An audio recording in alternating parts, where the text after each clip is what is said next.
ਇਹ ਇਸ ਦੇਸ਼ ਵਿੱਚ ਹਜ਼ਾਰਾਂ ਕੈਦੀਆਂ ਨਾਲ ਹੁੰਦਾ ਹੈ। ਬੇਦੋਸ਼ੇ ਜੇਲ੍ਹਾਂ ਵਿੱਚ ਡੱਕੇ ਰਹਿੰਦੇ ਹਨ।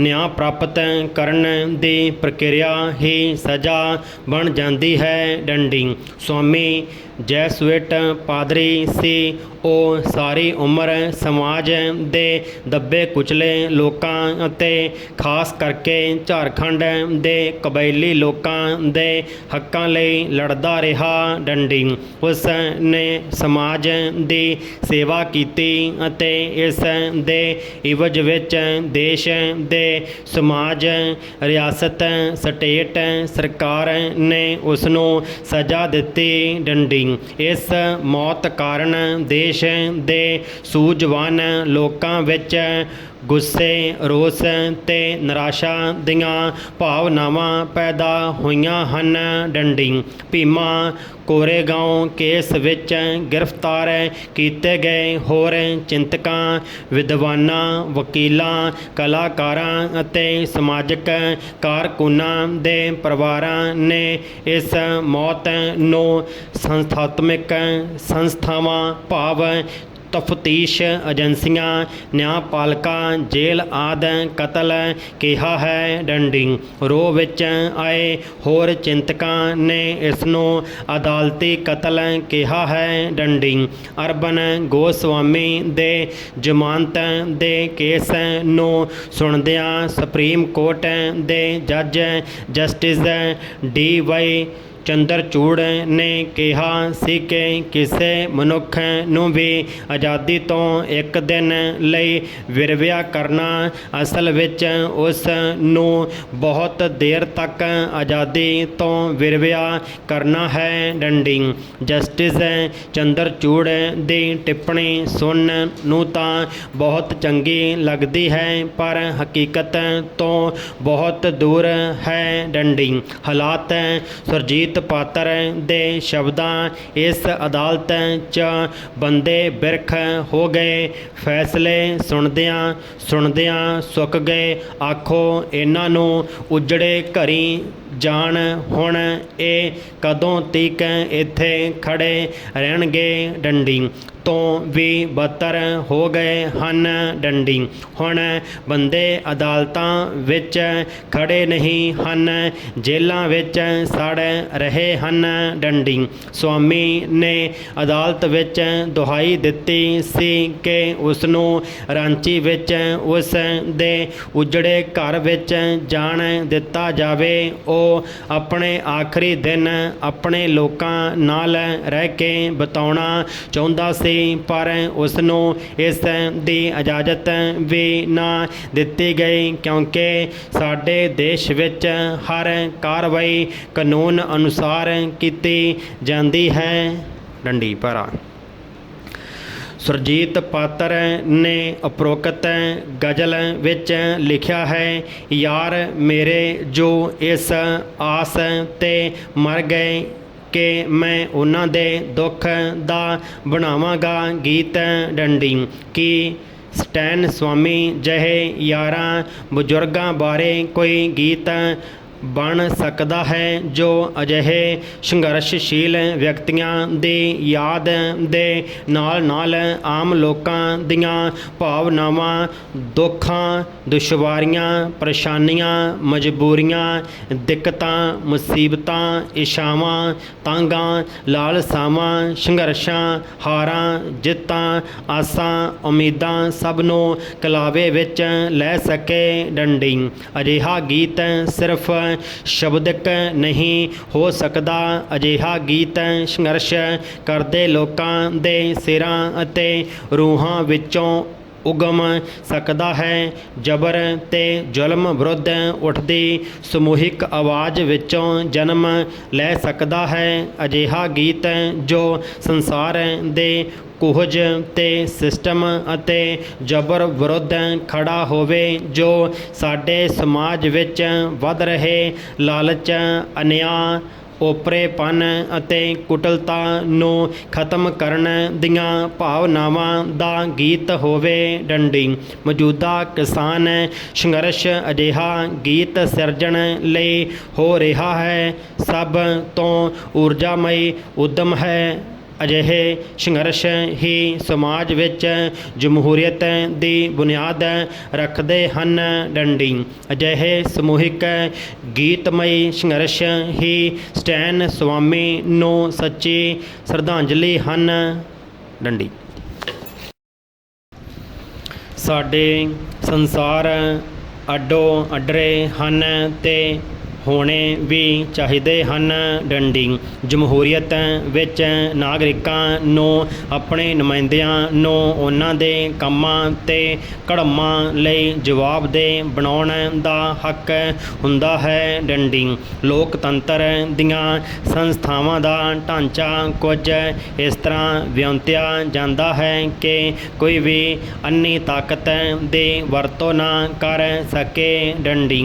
ਰਾਜਸੀ ਸੱਤਾ ਦੇ ਗੈਰ ਵਾਜਬ ਨੈਚਿਆਂ ਤੇ ਨਾਗਰਿਕਾਂ ਦੀ ਨਜ਼ਰ ਬਣੀ ਰਹਿਣੀ ਤੇ ਉਹਨਾਂ ਨੂੰ ਕਾਬੂ ਹੇਠ ਰੱਖਿਆ ਜਾਣਾ ਜ਼ਰੂਰੀ ਹੁੰਦਾ ਹੈ ਡੰਡੀ। ਇਹੀ ਜਮਹੂਰੀਅਤ ਹੈ ਡੰਡੀ। ਜਦੋਂ ਭਾਰਤ ਦੇ ਚੀਫ ਜਸਟਿਸ NV ਰਮੰਨਾ ਨੇ 17ਵੇਂ justice PD Desai memorial trust lecture ਵਿੱਚ ਇਹ ਸੁਝਾਅ ਦਿੱਤਾ ਕਿ ਲੋਕਾਂ ਕੋਲ ਮਹਿਜ ਚੋਣਾਂ ਜ਼ਰੀਏ ਆਪਣੇ ਹਾਕਮਾਂ ਨੂੰ ਬਦਲਣ ਦਾ ਹੱਕ ਹੈ। ਚੁਣੇ ਹੋਏ ਆਗੂਆਂ ਦੀ ਜਾਬਰੀ ਖਿਲਾਫ ਕੋਈ ਜਾਮਨੀ ਨਹੀਂ ਹੈ ਤਾਂ ਅਸੀਂ ਬਹਿ ਕੇ ਵਿਚਾਰ ਕਰਨ ਲਈ ਮਜਬੂਰ ਹੋ ਗਏ ਡੰਡੀ। ਸ਼ਾਇਦ ਚੁਣਾਵੀ ਤਾਨਾਸ਼ਾਹੀ ਇੰਨੀ ਵੀ ਬੇਹੁਦਾ ਗੱਲ ਨਹੀਂ ਹੁੰਦੀ ਡੰਡੀ। ਅਸੀਂ ਸੱਤਾ ਦੇ ਨਸ਼ੇ 'ਚ ਚੂਰ ਹੋਏ ਅਜਿਹੇ ਆਗੂ ਦੇਖੇ ਹਨ ਜੋ ਉਹਨਾਂ ਲੋਕਾਂ ਨਾਲ ਹੀ ਬਦਸਲੂਕੀ ਕਰਦੇ ਹਨ ਜਿਨ੍ਹਾਂ ਨੇ ਉਹਨਾਂ ਨੂੰ ਚੁਣ ਕੇ ਸੱਤਾ ਦੇ ਗਲਿਆਰਿਆਂ ਵਿੱਚ ਭੇਜਿਆ ਹੁੰਦਾ ਹੈ ਡੰਡੀ। ਅਸੀਂ ਅਜਿਹੇ ਚੁਣੇ ਹੋਏ ਆਗੂ ਵੀ ਦੇਖੇ ਹਨ ਜਿਨ੍ਹਾਂ ਨੇ ਨਾਗਰਿਕਾਂ ਨੂੰ ਪਰਜਾ ਬਣਾ ਧਰਿਆ ਹੈ ਡੰਡੀ। ਇਹ ਬਹੁਤ ਹੀ ਸਿਤਮ ਜਰੀਫੀ ਵਾਲੀ ਹਾਲਤ ਹੈ ਡੰਡੀ। ਲੋਕਤੰਤਰ ਆਮ ਲੋਕਾਂ ਨੂੰ ਨਾਗਰਿਕ ਬਣਾਉਣਾ ਹੈ ਪਰ ਚੁਣੇ ਹੋਏ ਆਗੂ ਇਸ ਅਮਲ ਨੂੰ ਪੁੱਠਾ ਗੇੜਾ ਦੇ ਦਿੰਦੇ ਹਨ ਡੰਡੀ। ਹਾਲੇ ਵੀ ਕੁਝ ਸੁਲਝੇ ਹੋਏ ਲੋਕ ਅਜਿਹੀ ਪਾਰਟੀ ਨੂੰ ਵੋਟਾਂ ਪਾਉਂਦੇ ਹਨ ਜਿਸ ਦਾ ਏਜੰਡਾ ਸੰਵਿਧਾਨ ਦੇ ਦਾਇਰੇ ਵਿੱਚ ਫਿੱਟ ਨਹੀਂ ਬੈਠਦਾ। ਫਿਰ ਭਾਵੇਂ ਉਹ ਕਿੰਨਾ ਵੀ ਦਿਲਕਸ਼ ਕਿਉਂ ਨਾ ਹੋਵੇ ਡੰਡੀ। ਭਾਰਤੀ ਲੋਕ ਧੜਵੈਲ ਸਿਆਸਤਦਾਨਾਂ ਨੂੰ ਵੋਟਾਂ ਪਾਉਂਦੇ ਹਨ। ਉਹਨਾਂ ਦੇ ਝੂਠੇ ਸਬਜ਼ ਬਾਗਾਂ ਪਿੱਛੇ ਦੌੜਦੇ ਹਨ। ਉਹਨਾਂ ਦੇ ਅਤੀਤ ਅਤੇ ਉਹਨਾਂ ਦੀਆਂ ਹਰਕਤਾਂ ਖਾਸ ਕਰ ਦੇਸ਼ ਦਾ ਸ਼ਾਸਨ ਚਲਾਉਣ 'ਚ ਉਹਨਾਂ ਦੀ ਨਾਕਾਮੀ ਵੱਲ ਤਵੱਜੋ ਨਹੀਂ ਦਿੰਦੇ ਅਤੇ ਛੋਟੀ ਮੋਟੀ ਨੁਕਤਾਚੀਨੀ ਪ੍ਰਤੀ ਅਸਹਿਣਸ਼ੀਲਤਾ ਦਾ ਨੋਟਿਸ ਨਹੀਂ ਲੈਂਦੇ ਡੰਡੀ। ਇਸ ਵਿਰੋਧਾਭਾਸ ਦੀ ਮਿਸਾਲ ਦੇਖੋ ਡੰਡੀ। ਆਗੂ ਚੋਣਾਂ ਜ਼ਰੀਏ ਸੱਤਾ ਵਿੱਚ ਆਉਂਦੇ ਹਨ ਤੇ ਸੰਵਿਧਾਨ ਤੇ ਪਹਿਰਾ ਦੇਣ ਦੀ ਸਹੁੰ ਚੁੱਕਦੇ ਹਨ ਤੇ ਫਿਰ ਵੀ ਉਹਨਾਂ 'ਚੋਂ ਕੁਝ ਉਸੇ ਸੰਵਿਧਾਨ ਦੀ ਹਰੇਕ ਮੱਦ ਨਾਲ ਖਿਲਵਾੜ ਕਰਨਾ ਸ਼ੁਰੂ ਕਰ ਦਿੰਦੇ ਹਨ ਜੋ ਲੋਕਾਂ ਦੇ ਹਾਕਮਾਂ ਵਿਚਾਲੇ ਰਿਸ਼ਤੇ ਦਾ ਸਿਆਸੀ ਇਕਰਾਰਨਾਮਾ ਅਖਵਾਉਂਦਾ ਹੈ ਡੰਡੀ। ਨਾਗਰਿਕ ਨਿਤਾਣੇ ਪੈ ਜਾਂਦੇ ਹਨ ਡੰਡੀ। ਬੇਸ਼ੱਕ ਉਹ ਕਾਨੂੰਨ ਦੇ ਰਾਜ ਦਾ ਸਹਾਰਾ ਤੱਕਦੇ ਹਨ, ਨਿਆਂਪਾਲਕਾਂ ਕੋਲ ਅਪੀਲ ਕਰਦੇ ਹਨ, ਸਰਕਾਰ ਨੂੰ ਚਿੱਠੀਆਂ ਲਿਖਦੇ ਹਨ ਤੇ ਉਮੀਦ ਕਰਦੇ ਹਨ ਕਿ ਮੀਡੀਆ ਉਹਨਾਂ ਦੀ ਬਾਤ ਪਾਵੇਗਾ ਜਾਂ ਨਾਗਰਿਕ ਸਮਾਜ ਦੇ ਗਰੁੱਪ ਉਹਨਾਂ ਦਾ ਕਾਜ ਉਭਾਰਨਗੇ, ਪਰ ਕੜੀ ਦਾ ਕੰਮ ਦੇਣ ਵਾਲੀਆਂ ਇਹ ਸਾਰੀਆਂ ਸੰਸਥਾਵਾਂ ਵੀ ਨਿਤਾਣੀਆਂ ਬਣਾ ਦਿੱਤੀਆਂ ਗਈਆਂ ਹਨ। ਡੰਡੀ ਆਧੁਨਿਕ ਸਟੇਟ ਵਿੱਚ ਨਾਗਰਿਕ ਕਿਸੇ ਤਾਨਾਸ਼ਾਹ ਦੇ ਹੁਕਮਾਂ ਸਾਹਮਣੇ ਓਨੇ ਹੀ ਨਿਤਾਣੇ ਹਨ ਜਿੰਨੀ ਕਿਸੇ ਜਾਬਰ ਰਾਜੇ ਦੇ ਜ਼ਮਾਨੇ 'ਚ ਪਰਜਾ ਹੋਇਆ ਕਰਦੀ ਸੀ। ਡੰਡੀ ਸਟਾਰਟ। ਸ਼ਾਇਦ ਨਾਗਰਿਕ ਜ਼ਿਆਦਾ ਹੀ ਨਿਤਾਣੇ ਹਨ ਕਿਉਂਕਿ ਆਧੁਨਿਕ ਸਟੇਟ ਕੋਲ ਲੂਈਸ 16ਵੇਂ ਦੀ ਤਰ੍ਹਾਂ ਤਾਕਤਾਂ ਹਨ ਜੋ ਆਖਿਆ ਕਰਦਾ ਸੀ, ਮੈਂ ਹੀ ਰਾਜ ਹਾਂ, ਤੁਹਾਨੂੰ ਮੇਰੇ ਤੋਂ ਈਰਖਾ ਹੁੰਦੀ ਹੋਵੇਗੀ। ਡੰਡੀ ਨਵੀਆਂ ਤਕਨੋਲੋਜੀਆਂ ਦੀ ਮਦਦ ਨਾਲ ਰਾਜਸੀ ਸ਼ਕਤੀ ਦੇ ਇਸਤੇਮਾਲ ਦੇ ਨਵੇਂ ਨਵੇਕਲੇ ਢੰਗ ਤਰੀਕੇ ਇਜਾਦ ਕਰ ਲਏ ਗਏ ਹਨ। ਡੰਡੀ ਸਮੁੱਚੇ ਇਤਿਹਾਸ ਦੌਰਾਨ ਹਾਕਮ ਲੋਕਾਂ ਨੂੰ ਲੁਭਾਉਣ ਦੇ ਆਹਰੀ ਲੱਗੇ ਰਹੇ ਹਨ। ਡੰਡੀ ਅੱਜ ਉਹ ਸੋਸ਼ਲ ਮੀਡੀਆ ਜ਼ਰੀਏ ਤੇ ਵਾਰ-ਵਾਰ ਟੈਲੀਵਿਜ਼ਨ ਤੇ ਦਰਸ਼ਨ ਦੇ ਕੇ ਭਾਸ਼ਣ ਕਲਾ ਤੇ ਮੁਹਾਵਰਿਆਂ ਦੇ ਸਹਾਰੇ ਲੋਕਾਂ ਦੇ ਦਿਮਾਗਾਂ ਵਿੱਚ ਘੁਸ ਜਾਂਦੇ ਹਨ। ਡੰਡੀ ਕਿ ਅਸੀਂ ਉਹਨਾਂ ਨੂੰ ਜਾਬਰ ਕਹਿਣ ਤੋਂ ਸਿਰਫ ਇਸ ਲਈ ਝਿਜਕਦੇ ਹਾਂ ਕਿਉਂਕਿ ਉਹ ਪ੍ਰਵਾਨਿਤ ਸੰਸਥਾਵਾਂ ਦੇ ਅਹਿਦਨਾਮਿਆਂ ਦੀ ਰਸਮੀ ਤੌਰ 'ਤੇ ਪਾਲਣਾ ਕਰਦੇ ਹਨ। ਪ੍ਰਸ਼ਨ ਚਿੰਨ੍ਹ ਪੈਰਾ ਮੈਨੂੰ ਨਹੀਂ ਲੱਗਦਾ ਕਿ ਜਾਬਰ ਤੇ ਚਾਹਵਾਨ ਜਾਬਰ ਕੁਝ ਪੜ੍ਹਦੇ ਵੀ ਹੋਣਗੇ, ਪਰ ਜੇ ਉਹ ਵਾਕਈ ਪੜ੍ਹਦੇ ਹਨ ਤਾਂ ਉਹਨਾਂ ਨੂੰ ਸ਼ੇਕਸਪੀਅਰ ਦਾ ਨਾਵਲ ਮੈਕਬੈਥ ਪੜ੍ਹਨਾ ਚਾਹੀਦਾ ਹੈ ਤਾਂ ਕਿ ਉਹ ਕਿਸੇ ਵੀ ਕੀਮਤ 'ਤੇ ਹਾਸਲ ਕੀਤੀ ਸੱਤਾ ਦੀ ਵਿਅਰਥਤਾ ਨੂੰ ਸਮਝ ਸਕਣ।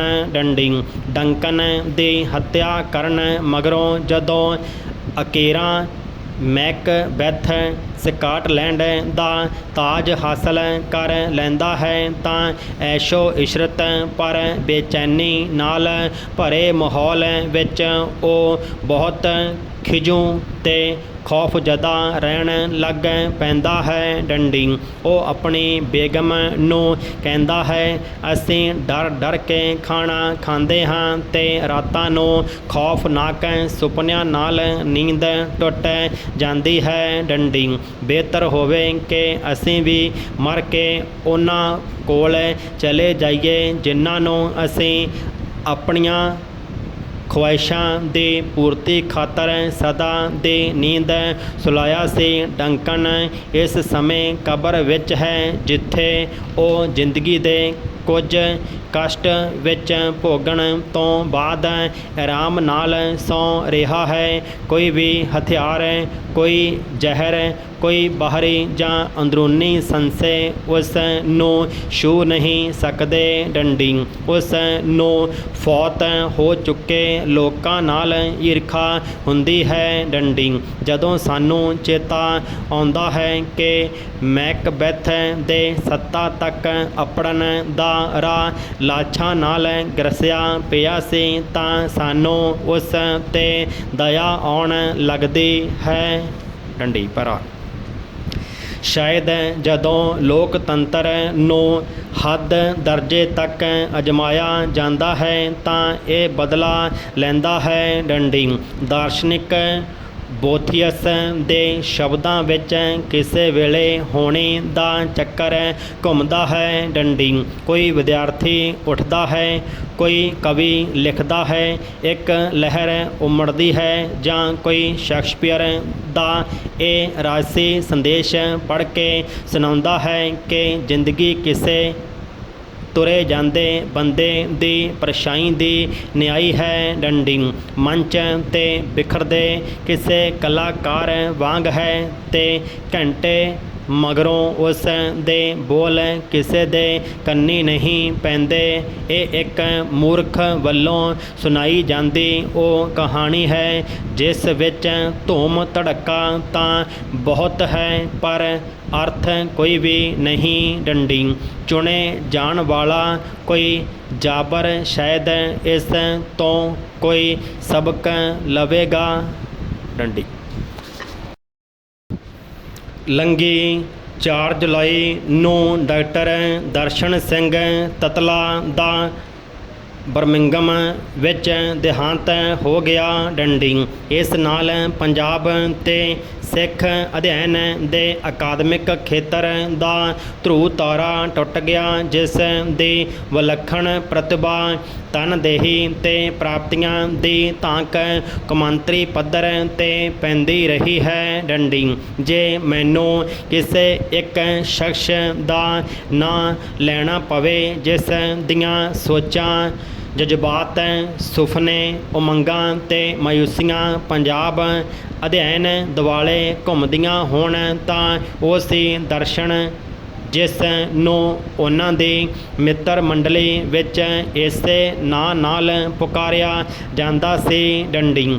ਸਿਆਸਤ ਇਤਿਹਾਸ ਵਿਕਾਸ ਸਾਹਿਤ ਧਰਮ ਪ੍ਰਵਾਸੀ ਭਾਈਚਾਰਾ ਆਦਿ ਪੰਜਾਬ ਅਧਿਐਨ ਦਾ ਕੋਈ ਅਜਿਹਾ ਖੇਤਰ ਨਹੀਂ ਸੀ ਜਿਸ ਵਿੱਚ ਉਹਨਾਂ ਦਾ ਯੋਗਦਾਨ ਨਹੀਂ ਸੀ ਡੰਡੀ। ਉਹ ਇਹਨਾਂ ਵਿਸ਼ਿਆਂ 'ਤੇ ਤੁਰਦਾ ਫਿਰਦਾ ਐਨਸਾਈਕਲੋਪੀਡੀਆ ਸੀ ਡੰਡੀ। ਦੁਨੀਆ ਦੇ ਕਿਸੇ ਵੀ ਖਿੱਤੇ ਵਿੱਚ ਬੈਠਾ ਪੰਜਾਬ ਦਾ ਅਧਿਐਨ ਕਰਨ ਵਾਲਾ ਕੋਈ ਵੀ ਖੋਜੀ ਅਜਿਹਾ ਨਹੀਂ ਸੀ ਜੋ ਉਹਨਾਂ ਦੀ ਨਜ਼ਰ 'ਚੋਂ ਨਾ ਲੰਘਿਆ ਹੋਵੇ ਡੰਡੀ। ਉਹ ਬਹੁਪੱਖੀ ਪ੍ਰਤਿਭਾ ਵਾਲੇ ਵਿਦਵਾਨ ਹਰ ਵੇਲੇ ਚਿਹਰੇ 'ਤੇ ਮੁਸਕਾਨ ਰੱਖਣ ਵਾਲੇ ਫਕੀਰ ਇਨਸਾਨ ਸਨ ਡੰਡੀ।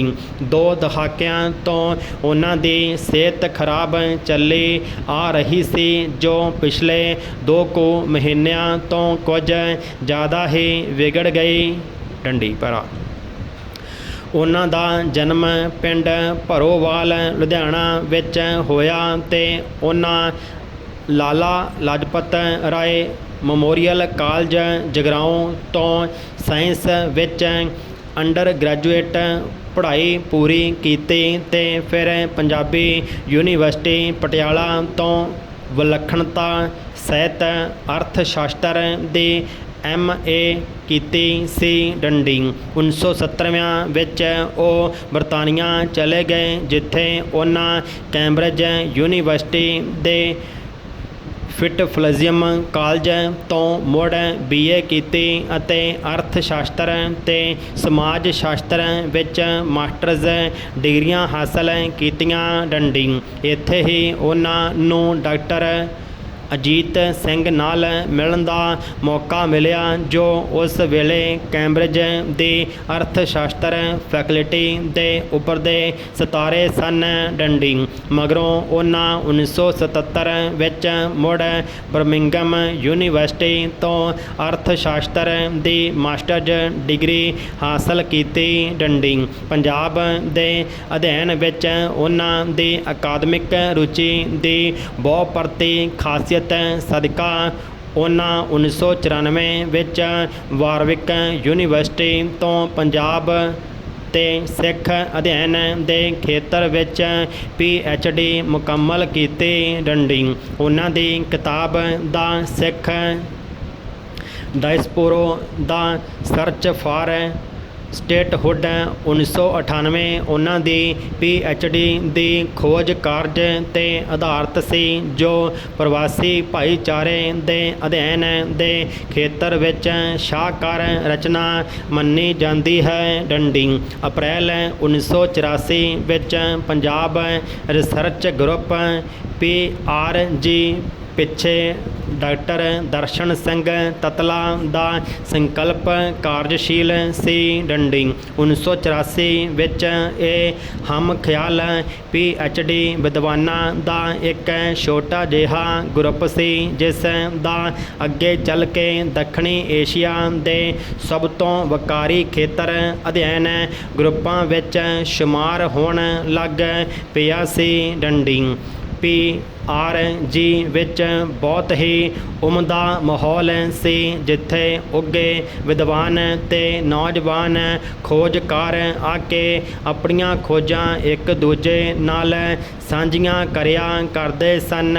ਡੰਡੀ PRG ਨੇ 1994 ਵਿੱਚ ਕੋਵੈਂਟਰੀ ਯੂਨੀਵਰਸਿਟੀ ਵਿੱਚ ਪੰਜਾਬੀ ਪਛਾਣ ਬਾਰੇ ਪਹਿਲੀ ਕੌਮਾਂਤਰੀ ਕਾਨਫਰੰਸ ਕਰਾਉਣ ਵਿੱਚ ਯੋਗਦਾਨ ਦਿੱਤਾ। ਡੰਡੀ ਉਸ ਕਾਨਫਰੰਸ ਵਿੱਚ international journal of Punjab studies ਦਾ ਪਹਿਲਾ ਅੰਕ ਜਾਰੀ ਕੀਤਾ ਗਿਆ। ਡੰਡੀ ਇਹ ਰਸਾਲਾ ਜਰਨਲ ਆਫ ਪੰਜਾਬ ਸਟੱਡੀਜ਼ ਦੇ ਤੌਰ 'ਤੇ ਕਈ ਸਾਲ ਜਾਰੀ ਰਿਹਾ ਤੇ ਹਾਲ ਹੀ ਵਿੱਚ ਜਰਨਲ ਆਫ ਪੰਜਾਬ ਸਟੱਡੀਜ਼ ਦੇ ਨਾਂ ਹੇਠ ਛਪਦਾ ਆ ਰਿਹਾ ਹੈ। ਡੰਡੀ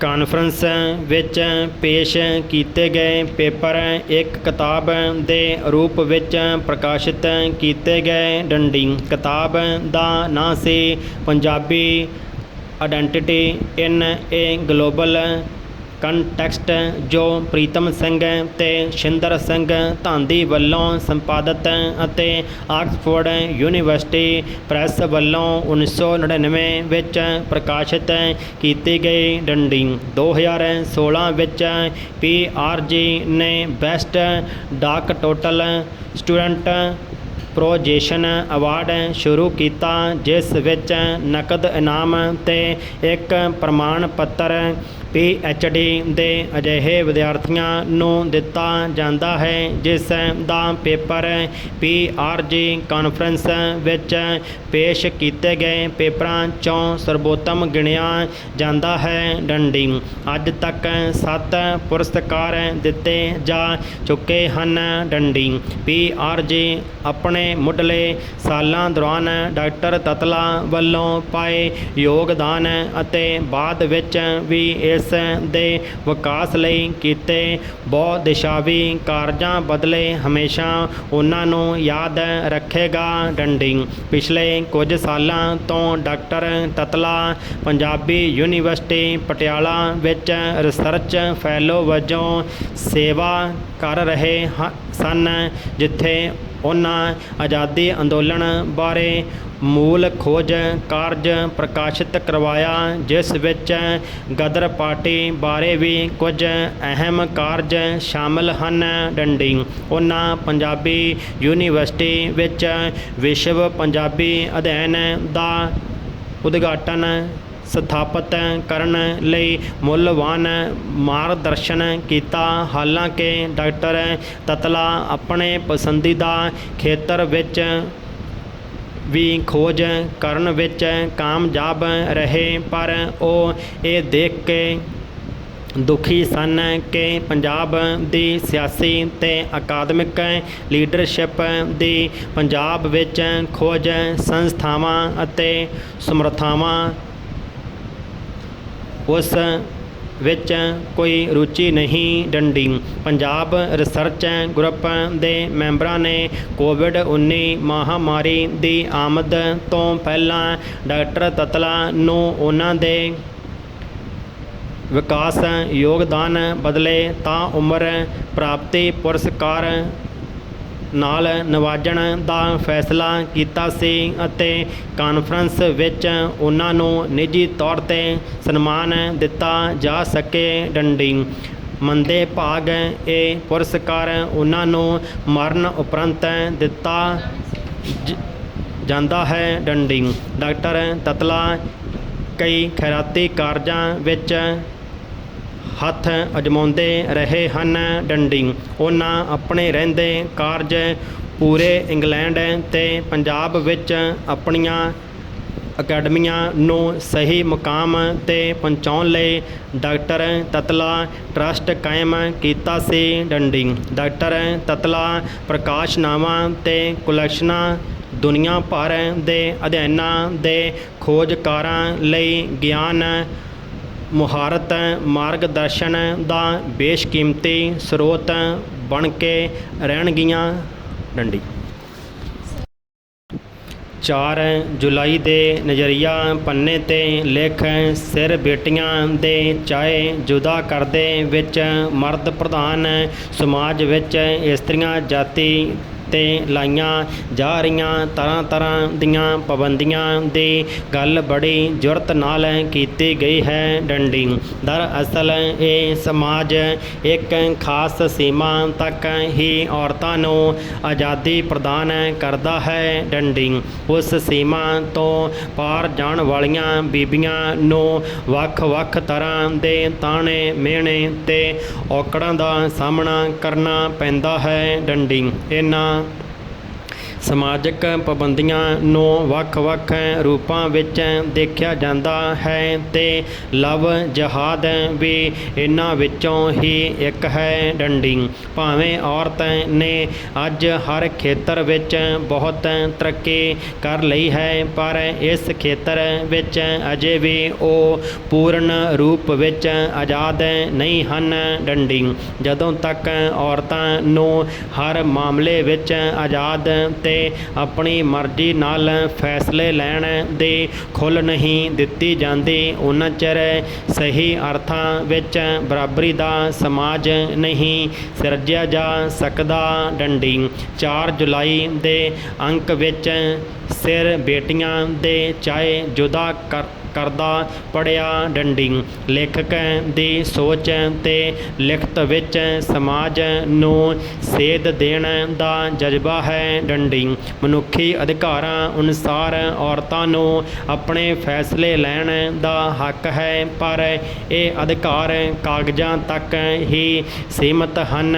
ਡੰਡੀ ਜਦੋਂ ਆਪਣੀ ਜ਼ਿੰਦਗੀ ਦੇ ਫੈਸਲੇ ਕਰਨ ਦਾ ਵਕਤ ਆਉਂਦਾ ਹੈ ਤਾਂ ਉਸ ਨੂੰ ਸਮਾਜ ਦਾ ਡਰ ਦੇ ਕੇ ਦਬਾਇਆ ਜਾਂਦਾ ਹੈ। ਡੰਡੀ ਮਰਦ ਪ੍ਰਧਾਨ ਸੋਚ ਨਾਲ ਉਹ ਦਬਾਅ 'ਚ ਕਈ ਤਰ੍ਹਾਂ ਦੇ ਫੈਸਲੇ ਕਰਕੇ ਨਿੱਤ ਮਰਦੀ ਹੈ। ਡੰਡੀ ਮਨਪਸੰਦ ਜੀਵਨ ਸਾਥੀ ਤਾਂ ਦੂਰ ਦੀ ਗੱਲ ਹੈ, ਕਈ ਵਾਰ ਤਾਂ ਕੱਪੜਿਆਂ ਨੂੰ ਲੈ ਕੇ ਵੀ ਪਾਬੰਦੀ ਲਾਈ ਜਾਂਦੀ ਹੈ। ਡੰਡੀ ਜੇਕਰ ਗੱਲ ਧਰਮ ਦੀ ਕਰੀਏ ਤਾਂ ਮੇਰੇ ਖਿਆਲ ਨਾਲ ਕੋਈ ਵੀ ਧਰਮ ਜ਼ਬਰਦਸਤੀ ਕਬੂਲ ਕਰਵਾਉਣਾ ਗੁਨਾਹ ਹੈ। ਡੰਡੀ ਦਰਅਸਲ ਹਰ ਧਰਮ ਇਨਸਾਨ ਨੂੰ ਬਾਕੀ ਸਭਨਾਂ ਨਾਲ ਪ੍ਰੇਮ ਕਰਨ ਦਾ ਹੀ ਸੰਦੇਸ਼ ਦਿੰਦਾ ਹੈ। ਡੰਡੀ ਧਰਮ ਦੇ ਨਾਂ 'ਤੇ ਸਿਆਸੀ ਲਾਹੇ ਲੈਣਾ ਸਰਾਸਰ ਗਲਤ ਹੈ। ਡੰਡੀ ਧਰਮ ਦੇ ਨਾਂ 'ਤੇ ਕਿਸੇ ਦੀ ਜ਼ਿੰਦਗੀ ਖਤਮ ਕਰ ਦੇਣਾ ਸਭ ਤੋਂ ਵੱਡਾ ਪਾਪ ਹੈ। ਡੰਡੀ ਜ਼ਰੂਰਤ ਹੈ ਔਰਤਾਂ ਨੂੰ ਵੀ ਮਰਦਾਂ ਬਰਾਬਰ ਸਮਝਿਆ ਜਾਵੇ। ਡੰਡੀ ਔਰਤਾਂ ਨੂੰ ਵੀ ਵਿਚਾਰਾਂ ਦੀ ਆਜ਼ਾਦੀ ਦੇਣ ਦੀ ਲੋੜ ਹੈ ਤਾਂ ਕਿ ਉਹ ਵੀ ਸਕੂਨ ਨਾਲ ਜਿਉ ਸਕਣ। ਡੰਡੀ ਐਤਵਾਰ 4 ਜੁਲਾਈ ਨੂੰ ਅਵਤਾਰ ਸਿੰਘ ਦਾ ਲੇਖ ਖੰਨਾ ਟੁੱਕ ਦਾੜ ਪੜ੍ਹਿਆ। ਡੰਡੀ ਲੇਖਕ ਨੇ ਦਰਦਾਂ ਦੀ ਵਹਿਣੀ ਵਹਿ ਕੇ 1947 ਦੇ ਫਿਰਕੂ ਦੁਖਾਂਤ ਦੀ ਗਾਥਾ ਪੇਸ਼ ਕਰਦਿਆਂ ਉਜਾੜੇ ਕਾਰਨ ਪੰਜਾਬ 'ਚ ਇਕੱਲੇ ਰਹਿੰਦੇ ਬਲੀ ਵਰਗੇ ਜੀ ਦਾ ਦਰਦ ਵੀ ਪੇਸ਼ ਕੀਤਾ ਹੈ। ਡੰਡੀ ਸੱਚਮੁੱਚ ਹੀ ਫਿਰਕੂ ਜ਼ਹਿਰ ਕਾਰਨ ਕਿਸ ਤਰ੍ਹਾਂ ਮਨ 'ਚ ਮੋਹ ਆਪਣਤ ਦੀ ਬਜਾਏ ਹਵਸ ਤੇ ਹਵਾਨੀਅਤ ਆ ਜਾਂਦੀ ਹੈ। ਡੰਡੀ 4 ਜੁਲਾਈ ਦੇ ਪੰਜਾਬੀ ਟ੍ਰਿਬਿਊਨ ਵਿੱਚ ਡਾਕਟਰ ਮਹਿੰਦਰ ਸਿੰਘ ਦਾ ਲੇਖ ਪਟਿਆਲੇ ਦੀ ਤ੍ਰੈ ਮੂਰਤੀ ਪੜ੍ਹਿਆ, ਜਿਸ ਰਾਹੀਂ ਆਪਣੇ ਸਮੇਂ ਦੇ 3 ਮਹਾਂਪੁਰਸ਼ਾਂ ਉੱਤੇ ਸਾਹਿਤਕਾਰ ਡਾਕਟਰ ਗੰਡਾ ਸਿੰਘ, ਉੱਘੇ ਸਮਾਜ ਸੇਵੀ ਦਸੌਂਦੀ ਰਾਮ ਕਪੂਰ ਅਤੇ ਉੱਘੇ ਡਾਕਟਰ ਖੁਸ਼ਦੇਵਾ ਸਿੰਘ ਬਾਰੇ ਜਾਣਕਾਰੀ ਵਿੱਚ ਵਾਧਾ ਹੋਇਆ। ਡੰਡੀ ਇੱਥੇ ਮੈਂ ਵੀਰ ਜੀ ਬਾਰੇ ਦੱਸਣਾ ਚਾਹੁੰਦਾ ਹਾਂ, ਜੋ ਜਦੋਂ 1964 ਤੋਂ 66 ਤੱਕ ਪੰਜਾਬੀ ਯੂਨੀਵਰਸਿਟੀ ਪਟਿਆਲਾ ਵਿੱਚ MA ਕਰ ਰਿਹਾ ਸਾਂ ਤਾਂ ਉਹਨਾਂ ਦੇ ਸੰਪਰਕ ਵਿੱਚ ਰਿਹਾ ਡੰਡੀ। ਉਹਨਾਂ ਨੇ PWD ਦੀ ਸਰਕਾਰੀ ਨੌਕਰੀ ਛੱਡ ਕੇ ਬਾਕੀ ਦਾ ਜੀਵਨ ਸਮਾਜ ਸੇਵਾ ਵਿੱਚ ਲਗਾ ਦਿੱਤਾ। ਡੰਡੀ ਉਹਨਾਂ ਦਾ ਮਕਾਨ ਪਟਿਆਲਾ ਵਿੱਚ ਜੋੜੀਆਂ ਭੱਠੀਆਂ ਵਿੱਚ ਹੋਇਆ ਕਰਦਾ ਸੀ, ਜਿੱਥੋਂ ਸਮਾਜ ਸੇਵਾ ਦਾ ਕੰਮ ਕਰਦੇ ਸਨ। ਡੰਡੀ ਉਹ ਸਦਾ ਕਮੀਜ਼ ਅਤੇ ਧੋਤੀ ਪਾਉਂਦੇ ਸਨ ਅਤੇ ਉਹਨਾਂ ਦੇ ਪੈਰਾਂ ਵਿੱਚ ਜੋੜੇ ਵੀ ਨਹੀਂ ਹੁੰਦੇ ਸਨ। ਡੰਡੀ ਉਹ ਰਜਿੰਦਰਾ ਹਸਪਤਾਲ ਜਾਂ ਹੋਰ ਕਿਸੇ ਪਾਸੇ ਲਵਾਰਸ ਲਾਸ਼ਾਂ ਨੂੰ ਸੰਸਕਾਰ ਕਰਨ ਵਾਸਤੇ ਬੱਸ ਅੱਡੇ ਦੇ ਨਾਲ ਸ਼ਮਸ਼ਾਨ ਘਾਟ ਆਪਣੇ ਮੋਢਿਆਂ 'ਤੇ ਰੱਖ ਕੇ ਲੈ ਜਾਂਦੇ ਸਨ। ਡੰਡੀ ਉਹਨਾਂ ਨੇ ਆਤਮਾ ਰਾਮ ਕੁਮਾਰ ਸਭਾ ਦੀ ਸਥਾਪਨਾ ਕੀਤੀ, ਜਿਸ ਵਿੱਚ ਸ਼ਹਿਰ ਦੇ ਉੱਘੇ ਸਮਾਜ ਸੇਵੀ ਲੋਕ ਸ਼ਾਮਿਲ ਸਨ।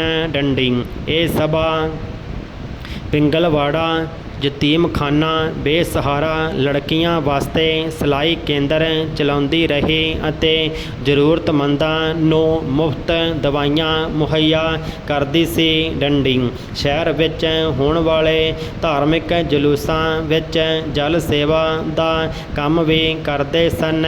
ਡੰਡੀ ਉਹ ਬੱਚਿਆਂ ਵਿੱਚ ਚੰਗੇ ਸੰਸਕਾਰ ਪੈਦਾ ਕਰਨ ਲਈ ਉਹਨਾਂ ਨੂੰ ਸਮਝਾਉਂਦੇ ਸਨ, ਜਿਸ ਕਰਕੇ ਮੁੰਡੇ ਅਤੇ ਕੁੜੀਆਂ ਉਹਨਾਂ ਦੀ ਬਹੁਤ ਜ਼ਿਆਦਾ ਇੱਜ਼ਤ ਕਰਦੇ ਸਨ। ਡੰਡੀ ਉਹਨਾਂ ਦੀ ਮਦਦ ਨਾਲ ਬਹੁਤ ਸਾਰੇ ਬੇਸਹਾਰਾ ਲੋਕ ਉੱਚੇ ਅਹੁਦਿਆਂ 'ਤੇ ਪਹੁੰਚ ਗਏ। ਡੰਡੀ ਸਤਿਕਾਰਯੋਗ ਵੀਰ ਜੀ ਵਰਗਾ ਮਹਾਂਪੁਰਸ਼ ਪਟਿਆਲਾ ਵਿੱਚ ਸ਼ਾਇਦ ਹੀ ਮੁੜ ਪੈਦਾ ਹੋਏਗਾ। ਡੰਡੀ ਸਟਾਰਟ।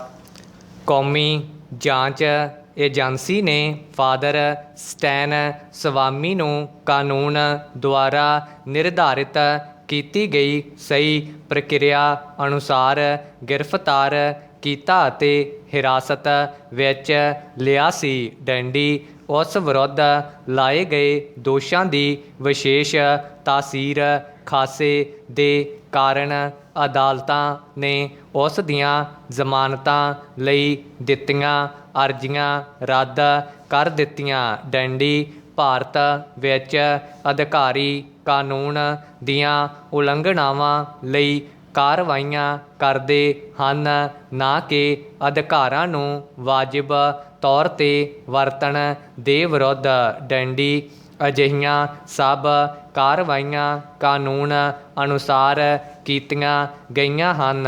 ਡੰਡੀ ਇਹ ਭਾਰਤ ਦੇ ਵਿਦੇਸ਼ ਮੰਤਰਾਲੇ ਦੇ ਬੁਲਾਰੇ ਅਰਿੰਦਮ ਬਾਗਚੀ ਦੇ 6 ਜੁਲਾਈ 2021 ਨੂੰ ਦਿੱਤੇ ਅਧਿਕਾਰਤ ਬਿਆਨ ਟਿੱਪਣੀ ਦਾ ਦੂਸਰਾ ਪੈਰਾ ਹੈ। ਡੰਡੀ ਇਹ ਟਿੱਪਣੀ ਉਦੋਂ ਕੀਤੀ ਗਈ ਜਦ ਸੰਯੁਕਤ ਰਾਸ਼ਟਰ ਦੇ ਮਨੁੱਖੀ ਅਧਿਕਾਰਾਂ ਬਾਰੇ ਕਮਿਸ਼ਨ ਦੇ ਮੁਖੀ ਮਿਸ਼ੈਲ ਬੈਚਲਟ ਨੇ ਨਜ਼ਰਬੰਦੀ ਦੌਰਾਨ ਸਟੈਨ ਸਵਾਮੀ ਦੀ ਮੌਤ ਬਾਰੇ ਚਿੰਤਾ ਪ੍ਰਗਟਾਉਂਦਿਆਂ ਕਿਹਾ ਕਿ ਉਸ ਨੂੰ ਦਹਿਸ਼ਤਗਰਦੀ ਅੱਤਵਾਦ ਦੇ ਝੂਠੇ ਦੋਸ਼ ਲਗਾ ਕੇ ਗ੍ਰਿਫਤਾਰ ਕੀਤਾ ਗਿਆ ਸੀ। ਡੰਡੀ ਕਮਿਸ਼ਨ ਦੀ ਇੱਕ ਹੋਰ ਅਧਿਕਾਰੀ ਲੈਜ਼ ਥਰੋਸੇਲ ਨੇ ਕਮਿਸ਼ਨ ਦੇ ਵਿਚਾਰ ਇਸ ਤਰ੍ਹਾਂ ਦੱਸੇ ਹਨ। ਪਿਛਲੇ 3 ਸਾਲਾਂ ਦੌਰਾਨ ਹਾਈ ਕਮਿਸ਼ਨਰ ਮਿਸ਼ੈਲ ਬੈਚਲਟ ਅਤੇ ਸੰਯੁਕਤ ਰਾਸ਼ਟਰ ਦੇ ਨਿਰਪੱਖ ਮਾਹਿਰਾਂ ਨੇ ਫਾਦਰ ਸਟੈਨ ਸਵਾਮੀ ਅਤੇ ਇਸ ਕੇਸ ਨਾਲ ਜੁੜੇ ਹੋਏ 15 ਹੋਰ ਮੁਲਾਜ਼ਮਾਂ ਦੇ ਕੇਸਾਂ ਬਾਰੇ ਭਾਰਤ ਸਰਕਾਰ ਨਾਲ ਕਈ ਵਾਰ ਚਰਚਾ ਕਰਕੇ ਇਹ ਬੇਨਤੀ ਕੀਤੀ ਹੈ ਕਿ ਉਹਨਾਂ ਨੂੰ ਮੁਕੱਦਮੇ ਤੋਂ ਪਹਿਲਾਂ ਹਿਰਾਸਤ ਵਿੱਚ ਨਾ ਰੱਖਿਆ ਜਾਵੇ। ਡੈਂਡੀ ਸੰਯੁਕਤ ਰਾਸ਼ਟਰ ਦਾ ਮਨੁੱਖੀ ਅਧਿਕਾਰ ਕਮਿਸ਼ਨ ਸ਼ਾਇਦ ਨਹੀਂ ਜਾਣਦਾ ਕਿ ਭਾਰਤ ਵਿੱਚ ਇੱਕ ਮਜ਼ਬੂਤ ਸਰਕਾਰ ਹੈ। ਭਾਰਤ ਇੱਕ ਆਜ਼ਾਦ ਦੇਸ਼ ਹੈ ਅਤੇ ਆਜ਼ਾਦ ਤੇ ਮਜ਼ਬੂਤ ਦੇਸ਼ ਆਪਣੇ ਅੰਦਰੂਨੀ ਮਾਮਲਿਆਂ ਵਿੱਚ ਬਾਹਰਲਿਆਂ ਦਾ ਦਖਲ ਪਸੰਦ ਨਹੀਂ ਕਰਦੇ। ਡੈਂਡੀ ਇਸੇ ਕਾਰਨ ਸੰਯੁਕਤ ਰਾਸ਼ਟਰ ਦੇ ਮਨੁੱਖੀ ਅਧਿਕਾਰ ਕਮਿਸ਼ਨ ਅਤੇ ਅੰਤਰਰਾਸ਼ਟਰੀ ਭਾਈਚਾਰੇ ਨੂੰ ਫਿਰ ਇਹ ਦੱਸਿਆ ਗਿਆ ਹੈ ਕਿ ਸਭ ਕਾਰਵਾਈਆਂ ਕਾਨੂੰਨ ਅਨੁਸਾਰ ਕੀਤੀਆਂ ਗਈਆਂ ਹਨ।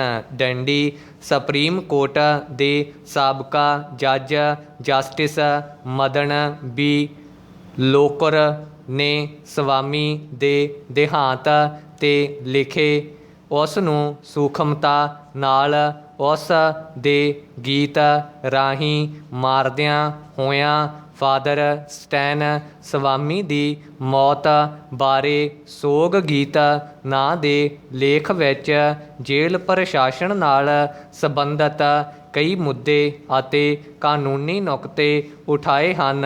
ਡੈਂਡੀ ਸਵਾਮੀ ਪਾਰਕਿਨਸੋਨਿਜ਼ਮ ਦੇ ਮਾਰੂ ਰੋਗ ਤੋਂ ਪ੍ਰਭਾਵਿਤ ਸੀ।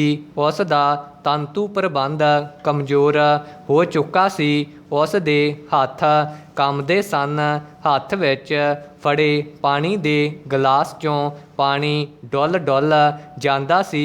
ਉਸ ਨੂੰ 8 ਅਕਤੂਬਰ 2020 ਨੂੰ ਗ੍ਰਿਫਤਾਰ ਕਰਕੇ ਮਹਾਰਾਸ਼ਟਰ ਦੀ ਤਲੌਜਾ ਜੇਲ੍ਹ ਵਿੱਚ ਨਜ਼ਰਬੰਦ ਕੀਤਾ ਗਿਆ। ਡੈਂਡੀ ਉਸ ਨੇ ਅੰਤਰਿਮ ਜ਼ਮਾਨਤ ਲਈ ਅਰਜ਼ੀ ਦਿੱਤੀ ਜਿਹੜੀ ਅਦਾਲਤ ਨੇ 22 ਅਕਤੂਬਰ 2020 ਨੂੰ ਨਾਮਨਜ਼ੂਰ ਕਰ ਦਿੱਤੀ। ਡੈਂਡੀ ਉਸ ਨੇ ਬੇਨਤੀ ਕੀਤੀ ਕਿ ਉਸ ਨੂੰ ਪਾਣੀ ਪੀਣ ਵਾਸਤੇ ਇੱਕ ਖਾਸ ਤਰ੍ਹਾਂ ਦਾ ਗਲਾਸ ਸਿੱਪਰ ਜਿਸ ਨਾਲ ਬੱਚਿਆਂ ਨੂੰ ਪਾਣੀ ਪਿਲਾਇਆ ਜਾਂਦਾ ਹੈ ਅਤੇ ਨਲਕੀ ਦਿੱਤੀ ਜਾਵੇ। ਡੈਂਡੀ ਤਫਤੀਸ਼ ਕਰਨ ਵਾਲੀ ਏਜੰਸੀ ਨੇ ਅਦਾਲਤ ਤੋਂ ਇਸ ਬੇਨਤੀ ਬਾਰੇ ਜਵਾਬ ਦੇਣ ਲਈ ਸਮਾਂ ਮੰਗਿਆ। ਡੈਂਡੀ ਸਟਾਰ ਜਸਟਿਸ ਲੋਕਰ ਲਿਖਦਾ ਹੈ, ਹੈਰਾਨ ਕਰ ਦੇਣ ਵਾਲੀ ਗੱਲ ਹੈ ਕਿ ਵਿਦਵਾਨ ਜੱਜ ਨੇ ਸਜ਼ਾ ਦਿਵਾਉਣ ਲਈ ਪੈਰਵੀ ਕਰਨ ਵਾਲਿਆਂ ਨੂੰ ਜਵਾਬ ਦੇਣ ਲਈ 20 ਦਿਨ ਦਿੱਤੇ। ਅਖੀਰ ਵਿੱਚ ਇਹਨਾਂ ਤਾਕਤਾਂ ਨੇ ਸਵਾਮੀ ਨੂੰ ਇੱਕ ਸਿੱਪਰ ਦੇ ਦਿੱਤਾ। ਡੈਂਡੀ ਉੱਪਰਲੀ ਇੱਕ ਉਦਾਹਰਨ ਹੀ ਸਪਸ਼ਟ ਕਰ ਸਕਦੀ ਹੈ ਕਿ ਸਾਡੇ ਦੇਸ਼ ਵਿੱਚ ਕਾਨੂੰਨ ਅਤੇ ਸੰਵਿਧਾਨ ਦੀ ਕਿੰਨੇ ਨਿਯਮਬੱਧ ਤਰੀਕੇ ਨਾਲ ਪਾਲਣਾ ਹੁੰਦੀ ਹੈ। ਡੈਂਡੀ ਜੇ ਕਿਸੇ 84 ਸਾਲਾ ਬਿਰਧ ਸਿਆਸੀ ਕੈਦੀ ਨੂੰ ਇੱਕ ਸਿੱਪਰ ਅਤੇ ਪਾਣੀ ਪੀਣ ਵਾਲੀ ਨਲਕੀ ਚਾਹੀਦੀ ਹੋਵੇ ਤਾਂ ਮਾਮਲਾ ਅਦਾਲਤ ਵਿੱਚ ਜਾਂਦਾ ਹੈ। ਡੈਂਡੀ ਅਦਾਲਤ ਐਵੇਂ ਕਾਹਲੀ ਨਹੀਂ ਕਰਦੀ। ਡੈਂਡੀ ਮਾਮਲੇ ਦੇ ਹਰ ਪੱਖ 'ਤੇ ਗੌਰ ਕੀਤਾ ਜਾਂਦਾ ਹੈ ਅਤੇ ਫਿਰ ਕੈਦੀ ਨੂੰ ਉਸ ਖਾਸ ਤਰ੍ਹਾਂ ਦਾ ਗਲਾਸ ਅਤੇ ਨਲਕੀ ਦੇ ਦਿੱਤੇ ਜਾਂਦੇ ਹਨ ਜਿਵੇਂ ਵਿਦੇਸ਼ ਵਿਭਾਗ ਦੇ ਬੁਲਾਰੇ ਅਰਿੰਦਮ ਬਾਗਚੀ ਨੇ ਕਿਹਾ ਹੈ ਕਿ ਹਰ ਕੰਮ ਕਾਨੂੰਨ ਅਨੁਸਾਰ ਕੀਤਾ ਜਾਂਦਾ ਹੈ। ਡੈਂਡੀ ਕਿਹਾ ਜਾ ਸਕਦਾ ਹੈ ਕਿ ਉੱਪਰ ਲਿਖੀ ਲਿਖਤ ਦੀ ਸੁਰ ਵਿਅੰਗਿਆਤਮਕ ਹੈ ਜਦੋਂ ਕਿ ਅਜਿਹੀ ਮੌਤ ਸਮੇਂ ਬੰਦਾ ਦੁਹੱਥੜ ਮਾਰ ਕੇ ਰੋਂਦਾ ਹੈ ਜਾਂ ਉਸ ਦੇ ਦੀਦੇ ਪਥਰਾ ਜਾਂਦੇ ਹਨ।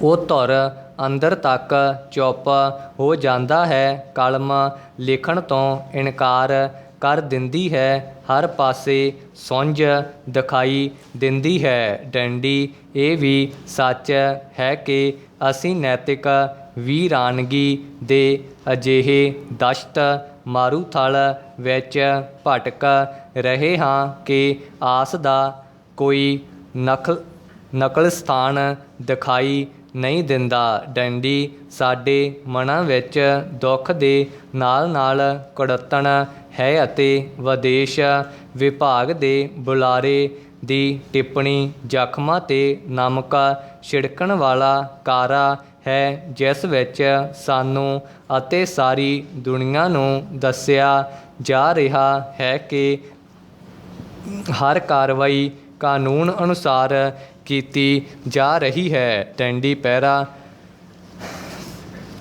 ਦੁੱਖ ਨਾਲ ਯਾਦ ਕਰੀਏ, ਸੋਗ ਨਾਲ ਜਾਂ ਵਿਅੰਗ ਨਾਲ, ਰੋਹ ਨਾਲ ਜਾਂ ਕੁੜੱਤਣ ਨਾਲ ਗੱਲ ਯਾਦ ਕਰਨ ਦੀ ਹੈ। ਡੰਡੀ ਸਟੈਨ ਸਵਾਮੀ ਨੇ 20 ਨਵੰਬਰ 2020 ਨੂੰ ਬਕਾਇਦਾ ਪੱਕੀ ਜ਼ਮਾਨਤ ਲਈ ਅਰਜ਼ੀ ਦਿੱਤੀ। ਡੰਡੀ 4 ਮਹੀਨਿਆਂ ਬਾਅਦ 22 ਮਾਰਚ 2021 ਨੂੰ ਮੁਕੱਦਮਾ ਸੁਣ ਰਹੀ ਅਦਾਲਤ ਦੇ ਜੱਜ ਡੀ.ਈ. ਕੋਥਾਲੀਕਰ ਨੇ ਜ਼ਮਾਨਤ ਦੀ ਅਰਜ਼ੀ ਨਾਮਨਜ਼ੂਰ ਕਰ ਦਿੱਤੀ। ਡੰਡੀ ਜਸਟਿਸ ਮਦਨ ਬੀ ਲੋਕੁਰ ਸਵਾਲ ਪੁੱਛਦਾ ਹੈ ਕਿ ਜ਼ਮਾਨਤ ਦੀ ਅਰਜ਼ੀ ਬਾਰੇ ਫੈਸਲਾ ਕਰਨ ਲਈ ਇੰਨੇ ਮਹੀਨੇ ਕਿਉਂ ਲਗਾਏ ਗਏ। ਪ੍ਰਸ਼ਨ ਚਿੰਨ੍ਹ।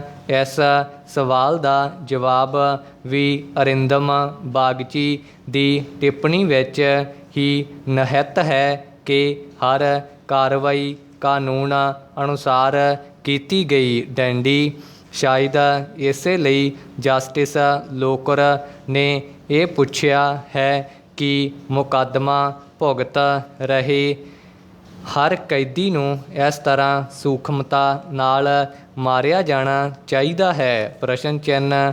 ਜਸਟਿਸ ਲੋਕੁਰ ਇਸ ਨਤੀਜੇ 'ਤੇ ਪਹੁੰਚਦਾ ਹੈ ਮੁਕੱਦਮਾ ਚਲਾਏ ਅਤੇ ਦੋਸ਼ ਆਇਦ ਕੀਤੇ ਜਾਣ ਤੋਂ ਬਿਨਾਂ ਹੀ ਉਸ ਨੂੰ ਜ਼ਬਰਦਸਤੀ ਨਾਲ ਮੌਤ ਦੀ ਸਜ਼ਾ ਦਿੱਤੀ ਗਈ ਹੈ। ਡੰਡੀ ਸੂਖਮਤਾ ਤੋਂ ਜਸਟਿਸ ਲੋਕੁਰ ਦਾ ਭਾਵ ਇਹ ਹੈ ਕਿ ਦੇਸ਼ ਦੇ ਨਿਆਂ ਪ੍ਰਬੰਧ ਨੇ ਉਸ ਨੂੰ ਸਜ਼ਾ ਨਹੀਂ ਦਿੱਤੀ, ਸਗੋਂ ਨਿਆਂ ਪ੍ਰਕਿਰਿਆ ਅਤੇ ਨਿਆਂ ਕਰਨ ਵਿੱਚ ਹੋ ਰਹੀ ਦੇਰੀ ਉਸ ਲਈ ਸੂਖਮ ਹਿੰਸਾ ਹੋ ਨਿਬੜੀ। ਡੰਡੀ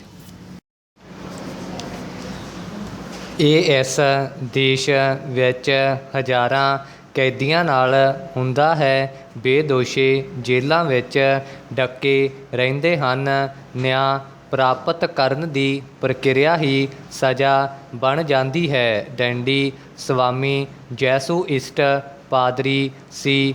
ਉਹ ਸਾਰੀ ਉਮਰ ਸਮਾਜ ਦੇ ਦੱਬੇ ਕੁਚਲੇ ਲੋਕਾਂ ਅਤੇ ਖਾਸ ਕਰਕੇ ਝਾਰਖੰਡ ਦੇ ਕਬਾਇਲੀ ਲੋਕਾਂ ਦੇ ਹੱਕਾਂ ਲਈ ਲੜਦਾ ਰਿਹਾ। ਡੰਡੀ ਉਸ ਨੇ ਸਮਾਜ ਦੀ ਸੇਵਾ ਕੀਤੀ ਅਤੇ ਇਸ ਦੇ ਇਵਜ਼ ਵਿੱਚ ਦੇਸ਼ ਦੇ ਸਮਾਜ, ਰਿਆਸਤ, ਸਟੇਟ ਸਰਕਾਰ ਨੇ ਉਸ ਨੂੰ ਸਜ਼ਾ ਦਿੱਤੀ। ਡੰਡੀ ਇਸ ਮੌਤ ਕਾਰਨ ਦੇਸ਼ ਦੇ ਸੂਝਵਾਨ ਲੋਕਾਂ ਵਿੱਚ ਗੁੱਸੇ, ਰੋਹ ਅਤੇ ਨਿਰਾਸ਼ਾ ਦੀਆਂ ਭਾਵਨਾਵਾਂ ਪੈਦਾ ਹੋਈਆਂ ਹਨ। ਡੰਡੀ ਭੀਮਾ ਕੋਰੇਗਾਂਵ ਕੇਸ ਵਿੱਚ ਗ੍ਰਿਫਤਾਰ ਕੀਤੇ ਗਏ ਹੋਰ ਚਿੰਤਕਾਂ, ਵਿਦਵਾਨਾਂ, ਵਕੀਲਾਂ, ਕਲਾਕਾਰਾਂ ਅਤੇ ਸਮਾਜਿਕ ਕਾਰਕੁਨਾਂ ਦੇ ਪਰਿਵਾਰਾਂ ਨੇ ਇਸ ਮੌਤ ਨੂੰ ਸੰਸਥਾਤਮਕ ਸੰਸਥਾਵਾਂ ਭਾਵ ਤਫਤੀਸ਼ ਏਜੰਸੀਆਂ, ਨਿਆਂਪਾਲਿਕਾ, ਜੇਲ੍ਹ ਆਦਿ ਕਤਲ ਕਿਹਾ ਹੈ। ਡੰਡੀ ਰੋਹ ਵਿੱਚ ਆਏ ਹੋਰ ਚਿੰਤਕਾਂ ਨੇ ਇਸ ਨੂੰ ਅਦਾਲਤੀ ਕਤਲ ਕਿਹਾ ਹੈ। ਡੰਡੀ ਅਰਨਬ ਗੋਸਵਾਮੀ ਦੇ ਜ਼ਮਾਨਤ ਦੇ ਕੇਸ ਨੂੰ ਸੁਣਦਿਆਂ ਸੁਪਰੀਮ ਕੋਰਟ ਦੇ ਜੱਜ ਜਸਟਿਸ ਡੀ.ਵਾਈ. ਚੰਦਰਚੂੜ ਨੇ ਕਿਹਾ ਸੀ ਕਿ ਕਿਸੇ ਮਨੁੱਖ ਨੂੰ ਵੀ ਆਜ਼ਾਦੀ ਤੋਂ ਇੱਕ ਦਿਨ ਲਈ ਵਿਰਵਿਆਂ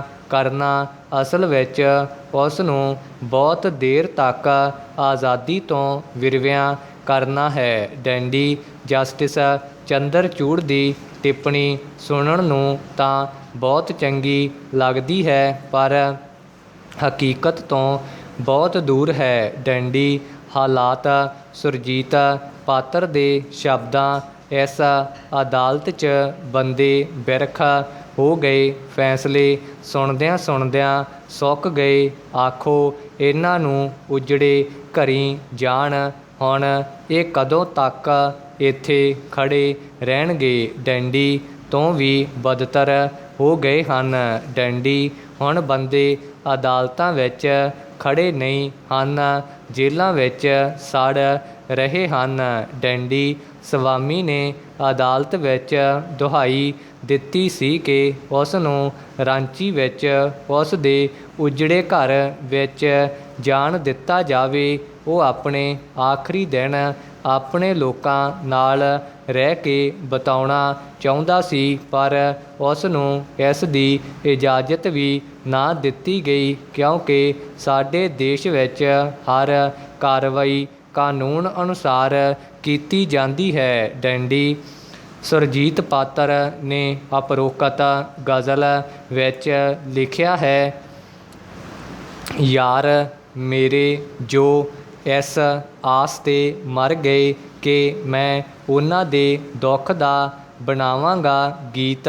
ਡੰਡੀ ਕੀ ਸਟੈਨ ਸਵਾਮੀ ਜਿਹੇ ਯਾਰਾਂ ਬਜ਼ੁਰਗਾਂ ਬਾਰੇ ਕੋਈ ਗੀਤ ਬਣ ਸਕਦਾ ਹੈ ਜੋ ਅਜਿਹੇ ਸੰਘਰਸ਼ਸ਼ੀਲ ਵਿਅਕਤੀਆਂ ਦੀ ਯਾਦ ਦੇ ਨਾਲ ਨਾਲ ਆਮ ਲੋਕਾਂ ਦੀਆਂ ਭਾਵਨਾਵਾਂ, ਦੁੱਖਾਂ, ਦੁਸ਼ਵਾਰੀਆਂ, ਪਰੇਸ਼ਾਨੀਆਂ, ਮਜਬੂਰੀਆਂ, ਦਿੱਕਤਾਂ, ਮੁਸੀਬਤਾਂ, ਇੱਛਾਵਾਂ, ਤਾਂਘਾਂ, ਲਾਲਸਾਵਾਂ, ਸੰਘਰਸ਼ਾਂ, ਰਾਹਾਂ, ਜਿੱਤਾਂ, ਆਸਾਂ, ਉਮੀਦਾਂ ਸਭ ਨੂੰ ਕਲਾਵੇ ਵਿੱਚ ਲੈ ਸਕੇ। ਡੰਡੀ ਅਜਿਹਾ ਗੀਤ ਸਿਰਫ ਸ਼ਾਬਦਿਕ ਨਹੀਂ ਹੋ ਸਕਦਾ, ਅਜਿਹਾ ਗੀਤ ਸੰਘਰਸ਼ ਕਰਦੇ ਲੋਕਾਂ ਦੇ ਸਰੀਰਾਂ ਅਤੇ ਰੂਹਾਂ ਵਿੱਚੋਂ ਉਗਮ ਸਕਦਾ ਹੈ। ਜ਼ਬਰ ਤੇ ਜ਼ੁਲਮ ਵਿਰੁੱਧ ਉੱਠਦੀ ਸਮੂਹਿਕ ਆਵਾਜ਼ ਵਿੱਚੋਂ ਜਨਮ ਲੈ ਸਕਦਾ ਹੈ।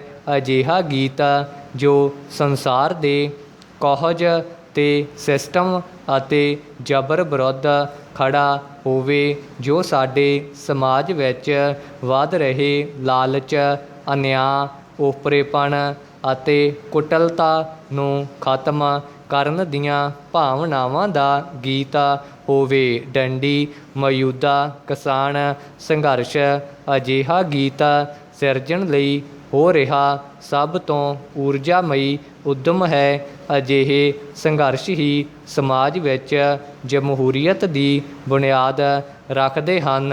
ਡੰਡੀ ਅਜਿਹੇ ਸਮੂਹਿਕ ਗੀਤਮਈ ਸੰਘਰਸ਼ ਹੀ ਸਟੈਨ ਸਵਾਮੀ ਨੂੰ ਸੱਚੀ ਸ਼ਰਧਾਂਜਲੀ ਹਨ।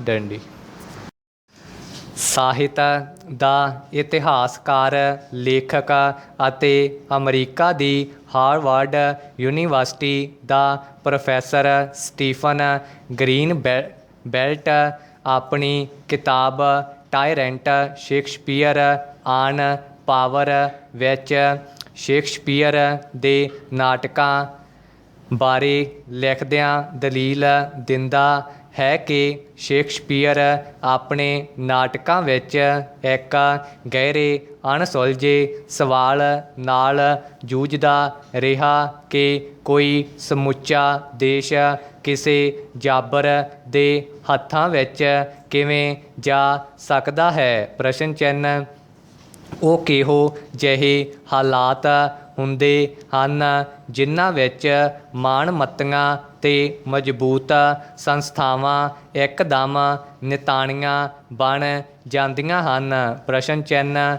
ਗ੍ਰੀਨ ਬੈਲੇਟ ਦਾ ਖਿਆਲ ਹੈ ਕਿ ਮਹਾਨ ਨਾਟਕਕਾਰ ਅਤੇ ਕਵੀ ਜਾਣਦਾ ਸੀ ਕਿ ਜਦੋਂ ਤੱਕ ਦੇਸ਼ ਆਪਣੇ ਆਦਰਸ਼ਾਂ ਦਾ ਪੱਲਾ ਛੱਡਣ ਲਈ ਤਿਆਰ ਨਹੀਂ ਹੁੰਦਾ ਉਦੋਂ ਤੱਕ ਤਾਨਾਸ਼ਾਹੀ ਆਪਣੀਆਂ ਜੜ੍ਹਾਂ ਨਹੀਂ ਜਮਾ ਸਕਦੀ। ਡੰਡੀ। ਲੋਕ ਝੂਠ, ਫੂੜਤਾ ਅਤੇ ਨਿਰਦੈਤਾ ਵੱਲ ਆਕਰਸ਼ਿਤ ਹੋ ਸਕਦੇ ਹਨ। ਡੰਡੀ। ਉਂਝ ਮਾਣਮੱਤੇ ਅਤੇ ਆਤਮ ਸਨਮਾਨ ਵਾਲੇ ਲੋਕ ਕਿਸੇ ਜਾਬਰ ਅਤੇ ਉਸ ਦੀ ਇਸ ਸੋਝੀ ਅਤੇ ਕੁਚੱਜਪੁਣੇ ਅੱਗੇ ਇਸ ਕਦਰ ਨਿਵ ਜਾਂਦੇ ਹਨ ਕਿ ਉਹ ਕੁਝ ਵੀ ਆਖੇ ਅਤੇ ਕਰੇ ਕੋਈ ਉਸ ਦੀ ਵਾਹ ਵੱਲ ਵੀ ਨਹੀਂ ਤੱਕ ਸਕਦਾ। ਪ੍ਰਸ਼ਨ ਚਿੰਨ੍ਹ। ਲੋਕਤੰਤਰ ਦੇ ਇਸ ਯੁੱਗ ਵਿੱਚ ਅਸੀਂ ਜਾਬਰ ਸ਼ਬਦ ਦਾ ਇਸਤੇਮਾਲ ਕਰਨ ਤੋਂ ਝਿਜਕਦੇ ਹਾਂ ਕਿਉਂਕਿ ਜਾਬਰਾਂ ਨੂੰ ਨਾਜਾਇਜ਼ ਕਰਾਰ ਦਿੱਤਾ ਜਾ ਚੁੱਕਿਆ ਹੈ। ਡੰਡੀ। ਉਹ ਬਲ ਪ੍ਰਯੋਗ ਰਾਹੀਂ ਸੱਤਾ ਹਾਸਲ ਕਰਦੇ ਹਨ। ਸੱਤਾ ਦੀ ਵਰਤੋਂ ਆਪਣੇ ਮੁਫਾਦ ਲਈ ਕਰਦੇ ਹਨ ਅਤੇ ਅਸਹਿਮਤ ਹੋਣ ਵਾਲਿਆਂ 'ਤੇ ਕੋਈ ਰਹਿਮ ਨਹੀਂ ਦਿਖਾਉਂਦੇ। ਡੰਡੀ। ਅੰਗਰੇਜ਼ ਨਾਵਲਕਾਰ ਹਿਲੇਰੀ ਮੈਂਟੇਲ ਦੇ 3 ਬਾਕਮਾਲ ਨਾਵਲਾਂ ਵਿੱਚ ਉਹਨਾਂ ਦੇਸ਼ਾਂ 'ਤੇ ਢਾਏ ਗਏ ਅਣਮਨੁੱਖੀ ਤਸੀਹਿਆਂ ਦਾ ਬਾਰੀਕੀ ਬੀਨੀ ਨਾਲ ਵਰਣਨ ਕੀਤਾ ਗਿਆ ਹੈ ਜਿਨ੍ਹਾਂ ਨੇ ਬਾਦਸ਼ਾਹ ਹੈਨਰੀ 8ਵੇਂ ਦੀ ਫਰਮਾਬਰਦਾਰੀ ਨਹੀਂ ਕੀਤੀ ਸੀ। ਡੰਡੀ। ਹੈਨਰੀ ਦੀ ਪਤਨੀ ਅਤੇ ਮਹਾਰਾਣੀ ਐਨੀ ਬੋਲੀਨ ਦੀ ਸਿਰਕਸ਼ੀ ਦੀ ਗੱਲ ਹੀ ਲਓ ਜੋ ਕਦੇ ਆਪਣੀਆਂ ਹੀਰੀਆਂ ਜੜੀਆਂ ਮੁੰਦਰੀਆਂ ਵਿੱਚ ਰਾਜੇ ਦੀ ਚੱਕਰੀ ਘੁਮਾ ਸਕਦੀ ਸੀ। ਡੰਡੀ। ਜਦ ਉਸ ਨੂੰ ਮੌਤ ਦੀ ਸਜ਼ਾ ਸੁਣਾਈ ਗਈ ਤਾਂ ਉਸ ਦਾ ਸਿਰ ਕਲਮ ਕਰਨ ਦਾ ਮੰਜ਼ਰ ਉੱਥੇ ਇਕੱਠੀ ਹੋਈ ਭੀੜ ਲਈ ਇੱਕ ਨਿਰਾ ਖੂਨੀ ਤਮਾਸ਼ਾ ਸੀ। ਡੰਡੀ। ਇੰਗਲੈਂਡ ਵਿੱਚ ਯੂਟੋਪੀਆ ਨਾਂ ਦੀ ਕਿਤਾਬ ਦੇ ਮਹਾਨ ਲੇਖਕ ਥਾਮਸ ਮੋਰ ਨੂੰ ਵੀ ਇੰਝ ਹੀ ਮੌਤ ਦੇ ਘਾਟ ਉਤਾਰਿਆ ਗਿਆ ਸੀ ਕਿਉਂਕਿ ਉਸ ਨੇ ਹੈਨਰੀ 8ਵੇਂ ਨੂੰ ਚਰਚ ਆਫ ਇੰਗਲੈਂਡ ਦਾ ਮੁਖੀ ਮੰਨਣ ਤੋਂ ਇਨਕਾਰ ਕਰ ਦਿੱਤਾ ਸੀ। ਡੰਡੀ। ਬਿਲਕੁਲ ਜਿਵੇਂ ਨਾਵਲ ਐਲਿਸ ਇਨ ਵੰਡਰਲੈਂਡ ਵਿੱਚ ਐਲਿਸ ਡਸੈਚ ਨੂੰ ਕਹਿੰਦੀ ਹੈ ਉਵੇਂ ਹੀ ਕੋਈ ਜਾਬਰ ਆਖੇਗਾ ਕੁਹਾੜੀ ਉਸ ਦੇ ਸਿਰ ਨਾਲ ਵਾਦ ਵਿਵਾਦ ਕਰ ਰਹੀ ਹੈ। ਡੰਡੀ।